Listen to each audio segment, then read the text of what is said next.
Welcome all to an online learning platform. So today I'm exploring the science behind the exercise therapy. Myself, Dr. Janu Chandak, Assistant Professor at Ganpat University, Subhadraben Suresh Chandra Institute of Physiotherapy. So my content of today's lecture is introduction, immediate effect of exercise, long-term effect of exercise, as well as the references for this content.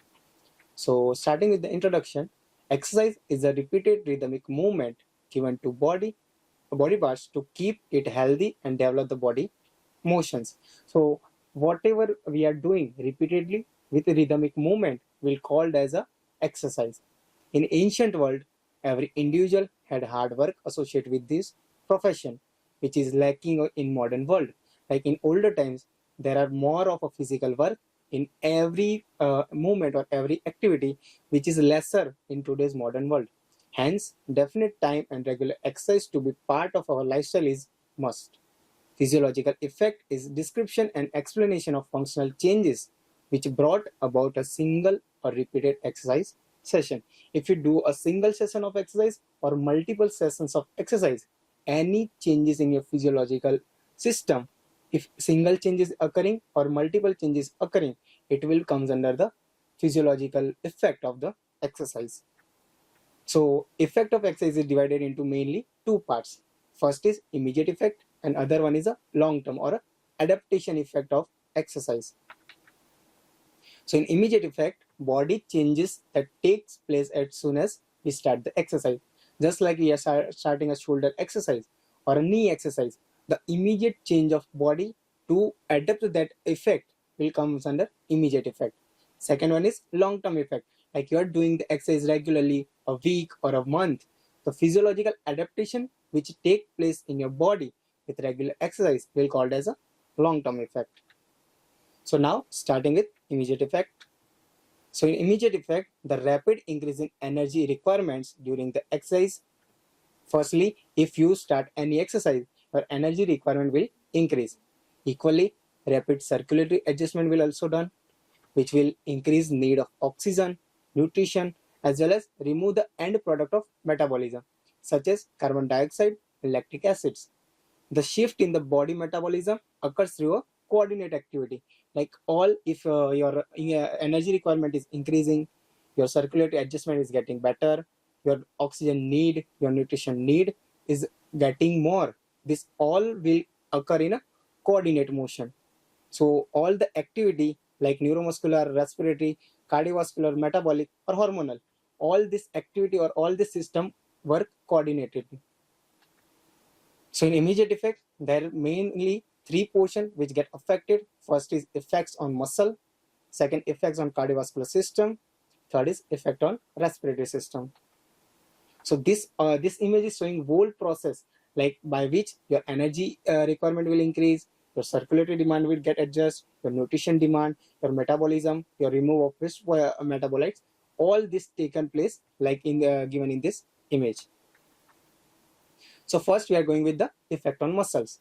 Working muscle produce heat. Like if you are doing any exercise, there will be increase in temperature. Increase muscle fatigue due to lactate accumulation. Cause due to doing any activity or any exercise, lactic acid secretion will increase and it will cause muscle fatigue, cause lactate accumulation.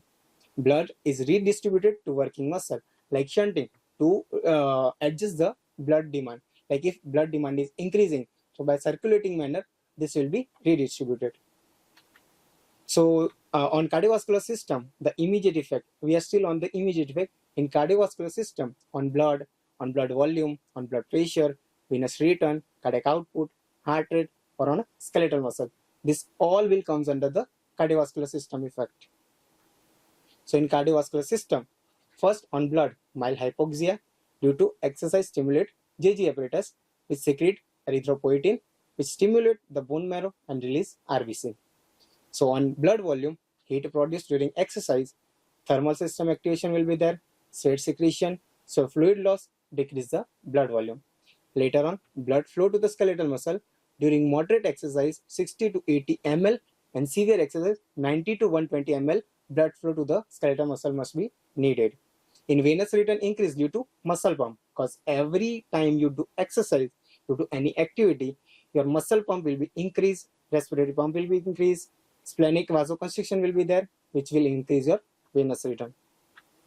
Later on heart rate, as we know, if blood circulation increase, circulation will need rapidly more blood, more oxygen, your heart rate will be increased. So increase with exercise, even thought of preparation due to impulse from cerebral cortex to medullary center, which decrease the vagal tone.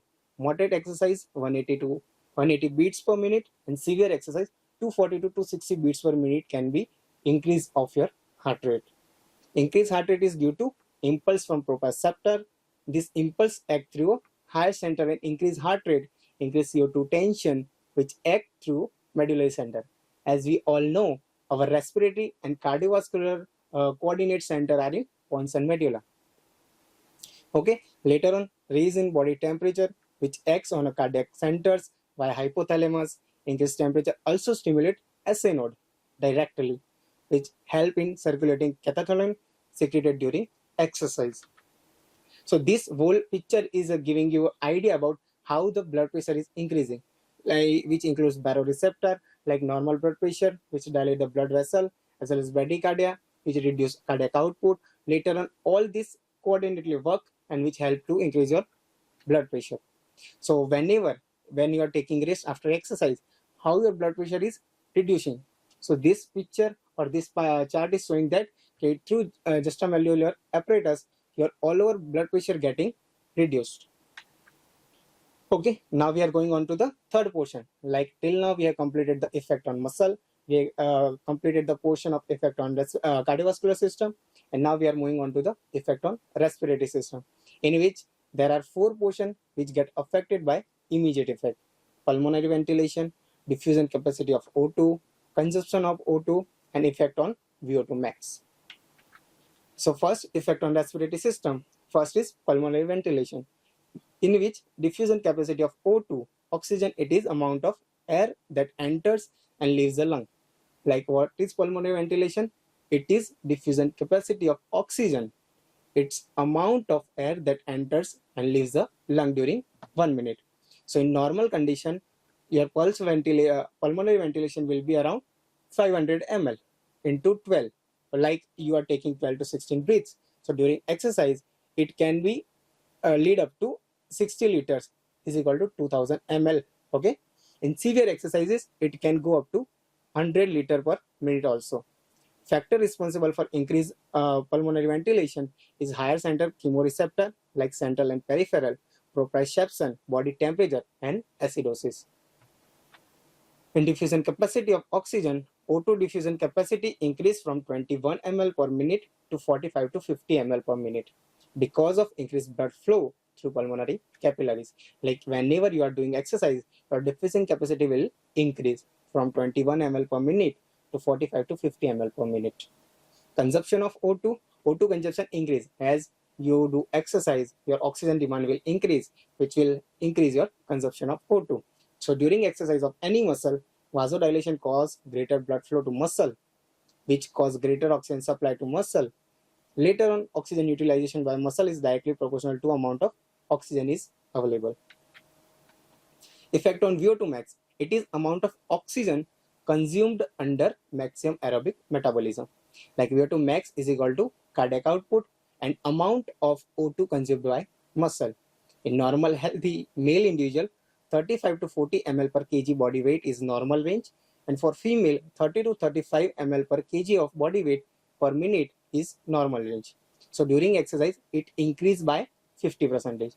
So as you have seen in cardiovascular, heart rate, blood flow, everything increases because demand of body of oxygen or blood flow increases.